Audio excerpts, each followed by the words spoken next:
Hey, I'm Lucy, and welcome to Dissectologists.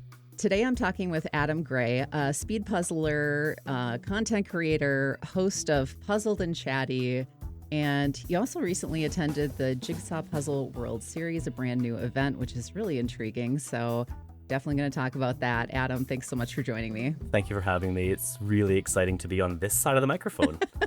Yeah. So what is your background as a speed puzzler? Like, when did you first kind of get into that as a sport? It's going to be very similar to, I think, most people. COVID was a time where we didn't really have much to do, and you're stuck inside, and you stumble across some YouTube videos going, oh, that's fast. That's fast to do a puzzle. I grew up being told I was fast at puzzles, and am I, or was my family just lying to me? Who knows? And I bought a few puzzles, and that was it. So 2023, early-ish in that.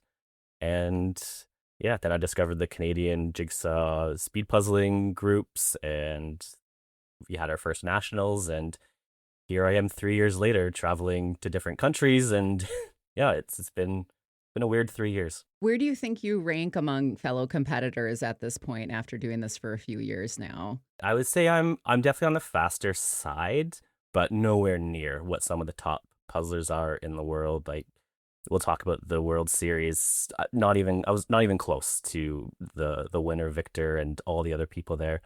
And even within Canada, you have some of our top puzzlers, Megan Sloka, Katie DeLuz-Zakar, Devin Donaldson. There's some really fast ones there. I'm getting closer, but I'm not going to catch them. So let's dig more into this. You attended the first ever Jigsaw Puzzle World Series in Germany. What did it feel like to be there in person for something that in its inaugural season? It was interesting to see who showed up, because there's a lot of unknowns when you do this, and unless you're living in Germany or somewhat close to it, you have to make a commitment, a time commitment, financial commitment to go. And the list of people that decided to take a chance on it was very impressive. But you're nervous as you're waiting outside because we have no idea what to expect. It was a different setup. Previous competitions, you do one puzzle, you might qualify for the next round. Then you do the next puzzle, you qualify, and that's kind of it. This was 6 rounds. You're in all 6 rounds. Every second counts. And we just don't know what to expect. And spoiler, it was absolutely amazing. I loved every second of it. What stood out to you as unique for this competition specifically? The fact that the time limit was low from the start, so 75 minutes for the first 5 challenges.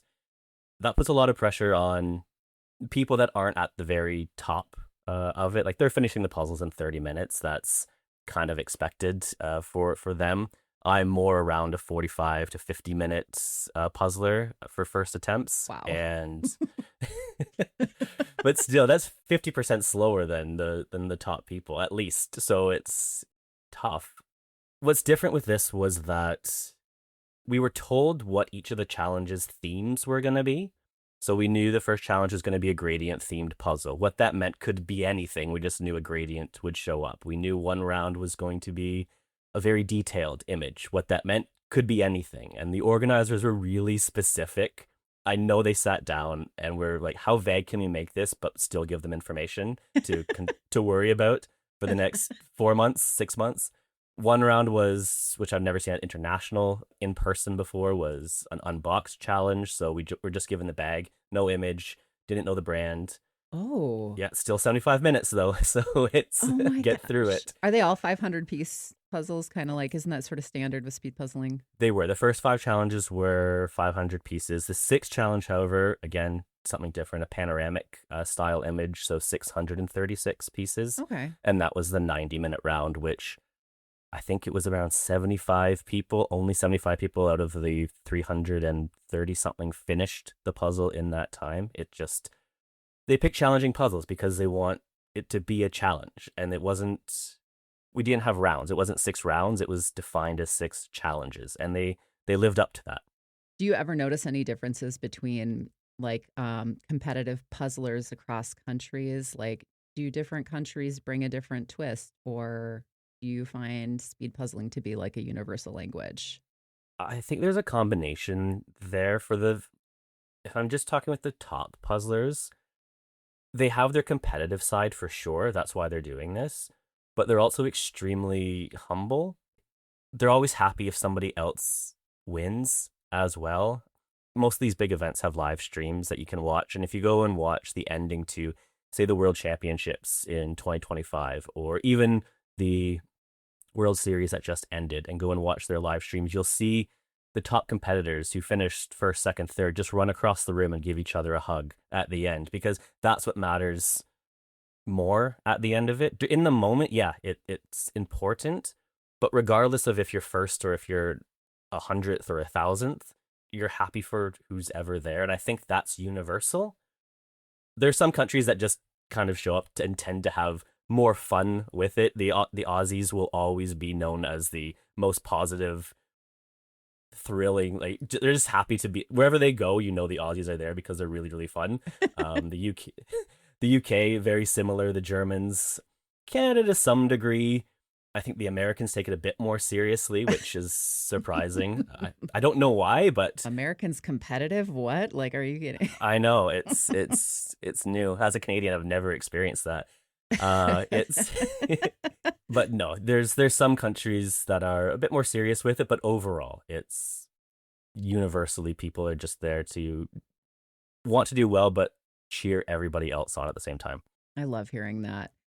Was there a speed puzzler that took you by surprise at the World Series? And that maybe is from a performance standpoint, or maybe it's just somebody who you'd been dying to meet, trying to connect with, and boom, there they were. And it was a thrill to meet them. Yes. So there's two parts to this. The first part is the top puzzlers. Like I've had a lot of them as guests on my channel, uh, and we kind of saw each other in passing, maybe back in Spain in 2025. But this was the first time that I went there, and a few more people kind of knew who I was, and I was more confident going up to these puzzlers in person and meeting people like Kati from Germany, Victor from Poland, Rachel from the UK, Emma from Ireland, like these really top puzzlers. And you're just kind of a bit starstruck going, oh, look at these really fast puzzlers. And then you do get people that surprise you. So the second part to it is that my table partner at the World Series, Alexandra Stark from Germany, the tables were kind of based on what our perceived ish ability was going to be. So I was at table 100 at seat 107. She was at 108. And after the first round, and she beat me by, I don't know, 12 minutes or something like that. I just looking around going, I think I'm at the wrong table. She was absolutely amazing, but so positive, and it helped me go faster through the rest of the challenges as well. But yeah, it wasn't something I was expecting at all, but it was still super enjoyable. The term World Series, it does kind of feel like a turning point for competitive puzzling. There is something about that term that does kind of connotate maybe a historic moment for a sport of any kind. Did it feel historic to be there at this first event, knowing it was kind of something that carries a little bit of weight when it comes to sports? Yes, I've been doing a lot of coverage on this since it was announced, because from the very start, and we were only given a little bit of hints at something was coming, but we didn't really know. And I thought, I don't know who's running this. I don't know anything about it, but I just have this sense that it's going to be important. It's going to be not necessarily just a change in speed puzzling, but puzzling in general. This is going to be a moment in time, no matter how it goes. It could go great and we're changing, or it goes terribly and we realize, oh, we're doing things right. And the organizers, Mel Townsend and Lou Jacket, they, from the start, once their names were revealed and everything that came into place, it was clear that this was going to change puzzling, speed puzzling in particular, international speed puzzling even more so. We needed that, I think, within the puzzle community. You can't rely just on one international tournament each year with the World Championships. There's the European Championships now, but this one was different. And you could sense it when you're in the room, and the excitement from everybody, just thinking, okay, this is real, and we're not going to go back to what we were used to. And I will plug too, Adam, on your channel, you have a great interview with the founders of the World Series event. So I would highly recommend you check that out if this conversation is at all intriguing to you, because there's a lot more behind the scenes talk about how they kind of went about setting it up and the thought process and the challenges that they were trying to come up with. So did you get to like kind of spectate it all while you were there? Or like as a competitor, are you pretty like plugged in the whole time? One of the things that was different about this was that you can't spectate because you're in every round. In previous ones, you might do a puzzle at 9 o'clock in the morning on Monday, and then you're not doing another puzzle again until 5 o'clock on Tuesday. So you have a lot of time to watch the other rounds. Everyone was there to compete, and the only people spectating would be friends, families, people walking by that were just interested to see what was happening. People through the live streams were able to watch, but no, there's no time or availability for us to watch. And even between rounds, we only have half an hour before the next puzzle starts, which is also something that's new. There's no time to sit and watch who's ever still finishing up their puzzles. You have to reset your mind and get ready for the next challenge. You know, something that makes this a little bit different, I think, than other speed puzzling competitions. They do actually want there to be more spectators in the future. Like they want it to be a spectator sport and really actually build that piece of it out. But it just reminds me so much of esports. Cause like I remember when my husband started watching like Dota online, and in like a year that went from 0 to 100 to where there were video gamers on a stage in a Yeah. stadium. You know, to me, I can see the World Series being that, because the competitions themselves sound so intriguing to me as like a spectator. The challenge that puzzling has when it comes to spectating is that it appears slow in comparison to these other sports. Like esports, video games are fast from the start, so you know what's happening really, really quick. Speed puzzling, in comparison to other people that do puzzles, it's very fast from the start. But in a perspective, it's very tough to fully understand that. It's like if you're watching someone run a marathon, okay, it's going to take them 2 hours to run this. That's not interesting. But when you look at the smaller details within it, it's, wow, they're going really fast. Like, there's no way I can possibly do this. What I'm hoping is it would be great to get people that are watching, whether it's the live streams or in person. There's a lot of puzzle content out there, and there's speed puzzlers that are developing content, whether it's on YouTube or Instagram or whatever it might be. You can start to get favorites, like favorite athletes in other sports. And if you're following them and trying to catch them on the live streams and seeing their progress, if you're cheering for somebody, even if you don't know them, that's what's going to drive you to really want to pay attention to this sport. And I will classify it as a sport. It's endurance, it's agility, it's mental stamina. There's a lot that goes into it. You're going to get more interested in this sport. I love that you talk about sort of the coverage from other speed puzzlers, yourself included, because like in traditional sports, media coverage does play a huge role in growing the sport. And, you know, at this time, there isn't like this, you know, like mainstream media grabbing onto this, but like people like you and other speed puzzlers and people who are doing the coverage and the play by play and like any level of that definitely plays a role in growing the sport of speed puzzling. You know, like how do you feel about your content in that stream of thought? Everyone has something to contribute to this in their own way. Like you said, there's not media coverage necessarily, or large media coverage of it. It is popping up a bit more. I've seen speed puzzlers on television, on news stations, morning shows, articles written about them. So it is, people are getting interested in it. But when it comes to my specific part in it, I want to hear from people beyond just what they are at the table for 30 minutes to 90 minutes to 2 hours, however long that might be. There's something else that's connecting all these puzzlers, and that's kind of what I'm hoping to bring out through my channel and through the content that I'm putting out there. Let's kind of talk a little bit more about this, because I have like learned so much from talking to people, and it's made me think so deeply about puzzling in a way I never did before. What made you go from just doing puzzles to wanting to start talking to people about puzzles and interviewing other puzzlers? I was seeing a lot of content coming out of the States in particular. Europe does a pretty good job as well as promoting some of their speed puzzlers. And I just kind of thought, well, why not Canada as well? Why we're a huge country and we have people from literally from coast to coast that are very good at puzzling.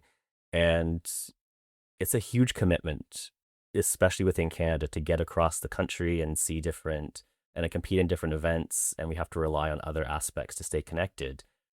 But there's some really interesting people in Canada, and we're not being showcased quite the same. And I Hmm. approached a few people. I was like, I'm thinking of this. Would you be interested? And everybody straight away, yes, absolutely, yes, definitely. And I just figured, you know what, I'm just going to do it. I'll see how this goes. If two people watch it, and we move on. And it's growing slowly, but it's growing. And we've been able to, I think I've had 15 guests from Canada specifically. And each chat, I've loved all of that. And hearing these stories from people from Canada. And now it's obviously grown to more international as well. Is there an interview that stands out to you in your lineup? Like, maybe just a conversation that kind of lingered? The first one with Devin Donaldson, who was very generous enough to be the guinea pig on that channel, that one stood out. It also took like 3 hours to film it, and the whole thing's posted. I don't tend to remove too much stuff, and it's video as well, so it's seeing all of that come together and the pauses people take. I like seeing that as they think through it. So that first interview, I think, was really important to kind of kick it all off. And then after that, I don't think I could narrow it down to just one that stands out, because everyone's story has similarities, but it's the differences that make each of those stories so unique and so interesting. You'll be able to connect to any single person that appears on that channel because there's going to be some similarities at some point. And I don't know about you, but like, there's so much negativity out there right now that it just felt suffocating. In those moments, I think you feel very powerless. The one thing that made sense to me was like, can I just put something out there that feels better than this? You know, I don't know if any of that resonates with you, but it just felt like this is my one rebellious piece of my life where I can say, I don't like the way any of this makes me feel. And I'm going to put something out there that I think makes people feel a lot better. I I fully agree with that. And going back and listening to all your different episodes, which I love how it's a lot shorter than my content is for sure, which makes it easier to get through. Mine's more of a pull out a, like I do say in my Puzzled and Chatty, like pull a puzzle off the shelf and do one while you listen to one of these because you could be there for a while. But what I try to bring to mine as well is definitely the positivity. The positivity matters for sure, but it's also the honest conversations that people don't know who else to maybe talk to about it. And not everything in the puzzling world is absolutely amazing things. There are challenges that come with it, whether it's speed puzzling or regular puzzling. There's challenges, and sometimes my channel is a little place where people can vent a bit, including myself. I definitely have moments on there that, um, which is fine. And what I've heard from some people that may or may not appear on the channel at some point in the future. And just because someone might not be a top speed puzzler doesn't mean they won't be on there. For instance, as you said, Monica made an appearance. I try to get people from the puzzling world as well in it. Speed puzzling focus, but yes. But what you hear from them is, from people that might not be on the channel, is that they didn't realize they had the same difficulties maybe at the puzzling table. They struggle through the same type of things. And yeah, some people are finishing a puzzle in 30 minutes, but hey, they're going through the same kind of mental challenges that I'm going through. That makes me feel better. It's not just me sitting alone in a room doing a puzzle, feeling bad about something or being too challenged. So is the top puzzler in the world or top puzzlers. It's really interesting that you talk about how raw and unedited your content is because, like, content leans both ways, I think, across YouTube and podcasting, and everyone kind of has their own spin on like how to do that. But I actually think content like yours is going to continue to like be more powerful and resonate moving forward now that there's like AI podcasts showing up and like random stuff like that, where it does have an edited feel. And I come from an editing background. That is actually, I think, a weakness of mine is I tend to over edit. I hope people hear as they move forward that I am actually listening to feedback and trying to get better about allowing more imperfections in the storyline. And I have to wonder if people find that actually really comforting because it feels familiar. Yours definitely does. I don't get that feeling at all with it. And when it's just pure audio, you have that benefit of making those small changes. Not everything in my 90-minute or 2-hour videos is important, but it is part of like that. I could easily cut some stuff out from there, but sometimes a moment will happen in those specific videos because it turns a lot of the guests at the very start, they say, oh, they might be a bit nervous. And I was like, just talk to me through the camera. That's all it is. And the conversations end up in a direction that I don't always plan for them to end up. And a lot of people talk about how puzzling is there to support their mental health, which isn't something I'm going to ask people outright, but it shows up. And that's something I think connects with the most people in there. But there's some stories that go through there, and I'm always aware that I'm on camera, which I always find awkward. But there are moments where I'm getting emotional with some of the stories that are being told with it, and why people do certain things, like in remembrance of like grandparents or family members. It are all attached because, like myself, like my grandpa got me into this, and he's no longer with us, so you start thinking about those and those connections as well. Wow, that's so interesting. It's a grandparent for you too, because it was a visit from my grandmother. I don't know if it's just like the love I have for her that made that blow up for me and be so calming and meditative, or just again all the things we're learning about puzzling and what it does to your mind. Maybe it's a combination. I don't know.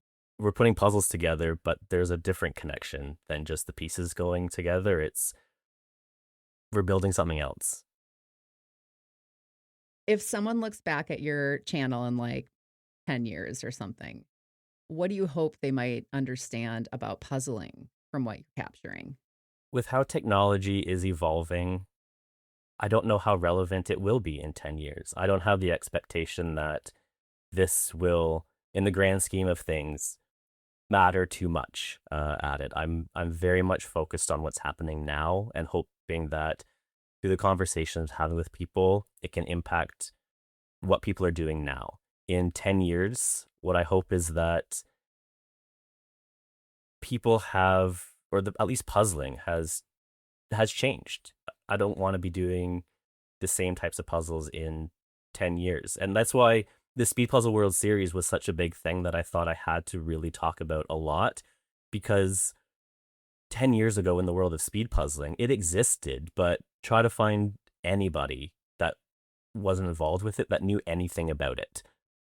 And 10 years on, who knows how puzzles and stuff are being done? Is it all going to be virtual puzzles where it's like a virtual reality type of situation? Or is it still going to be sitting at a plastic table beside somebody else in a big room? Who knows what it's going to be? But I hope whatever I'm doing now is impactful for someone. If it makes a difference for one person, then I'm thrilled with that. Well, and just so you know, I do think what you're doing is important. Anything you're capturing is history in the making, and you're archiving it, you're documenting it, you're making a record. I do think what you're doing is really interesting and it's meaningful. And so take that as you will, but like just know I think the work you're doing is worth the time you're putting into it. Thank you. That does mean a lot. I end every interview with the same 3 questions, and there's no right answers. And for some reason, when I say that to people, sometimes they get really nervous. It can be. I I've heard the 3 questions from the previous episodes, and I think there are wrong answers. Bring it. Okay, I love it. All right. What is your favorite puzzle size by piece count, Adam? It will always be 1,000 pieces. That's what I grew up doing. That's what I did with my grandpa. That's kind of what means the most to me. 500s, I do a lot more because of the competitive aspect. But if I could only do one piece size from now on, I would go with 1,000. Do you have a favorite 1,000 piece puzzle? I don't have a favorite 1,000-piece puzzle. I just move on from puzzles fairly quickly, I guess. There isn't anything that I've done too many multiple times. There's ones that stick in my head for a long time. I like the animal shaped puzzles. I did that when I was growing up. I like puzzles that are challenging in some sort of way, so like the border's missing, which makes it tougher. But a specific puzzle, no, I don't have a favorite one. And I want to keep it that way too, because I'll get too attached to it, and if I lose a piece, I don't know what I would do. So nope. No, that's so interesting because there are 2 types of puzzlers, I think, when it comes to that. And I'm more of the nostalgic puzzler. I have puzzles that they're kind of special, and I pull them out again and again, and they're just like a comfort mechanism, honestly. But I do have puzzles that mean more to me. It's like I still have my very first puzzle I ever got when I was like 3 years old. Like that's still on the shelf. It's a 100-piece Where's Waldo puzzle.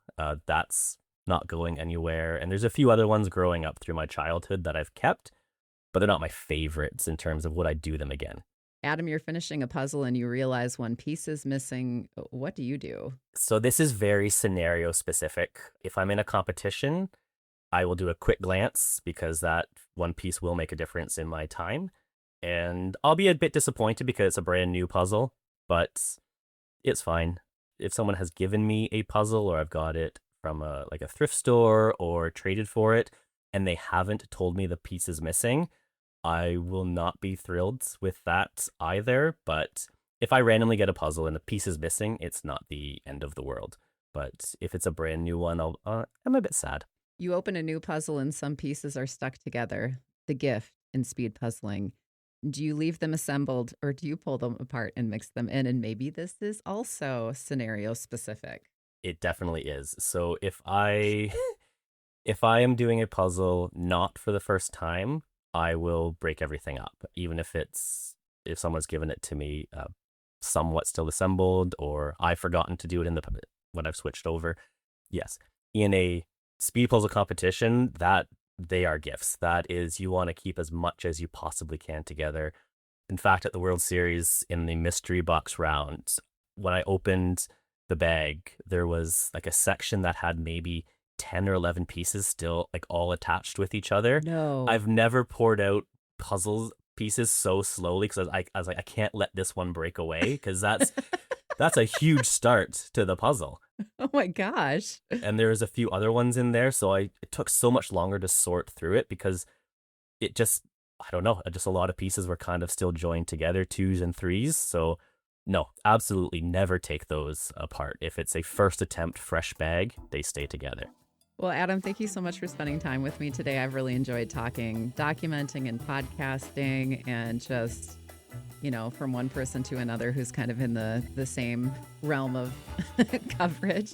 I've just enjoyed kind of geeking out with you on this topic. So thanks for hanging out. Thanks so much for inviting me. This has been really fun talking with you. Wherever this episode found you today, I'm so glad you're here. And however you puzzle, however you solve, you're doing it the right way.